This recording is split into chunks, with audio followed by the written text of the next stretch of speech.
आपण पाहत आहात नॅशनल सर्कल न्यूज।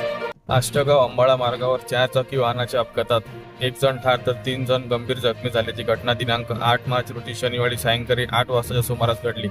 भारत फायनान्समध्ये कार्यरत असणारे शाखा व्यवस्थापक गजेंद्र अनिल जरपे वय 32 वर्ष राहणार पुर्रा तालुका चांदूरबाजार तसेच त्यांचे सहकारी रुपेश यशवंतराव इंगोले वय 34 वर्ष राहणार जळका हिरापूर तालुका भातकुली व यश प्रकाश बोरवार वय 21 राहणार पुर्रा तालुका चांदूरबाजार तसेच देवेंद्र थोरात राहणार ओराळा तालुका मोर्शी हे आपल्या कंपनीच्या कामाकरिता गजेंद्र जरपे यांच्या 4 चाकी वाहन क्रमांक MS 27 3164 या वाहनाने अंबाळा गेले होते। तेथून मोर्शी परत येत असताना अंबाळा आष्टा गावाच्या मधील वळण रस्त्यावर गाडीवरचे नियंत्रण सुटल्याने गाडी रस्त्याच्या कडेला असलेल्या झाडावर जाऊन धडकली व या अपघातात रुपेश इंगोले नामक तरुणाचा घटनास्थळीच मृत्यू झाल्याची माहिती मिळाली।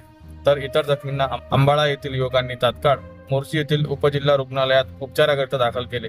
यश बोरवार हा गंभीर जखमी झाल्याने त्याच्या पुढील उपचाराकरिता अमरावती येथे जिल्हा सामान्य रुग्णालयात पाठवण्यात आले आहे। पहा सविस्तर बातमी। नॅशनल सर्कल न्यूज, जिल्हा प्रतिनिधी अनिल ठाकरे।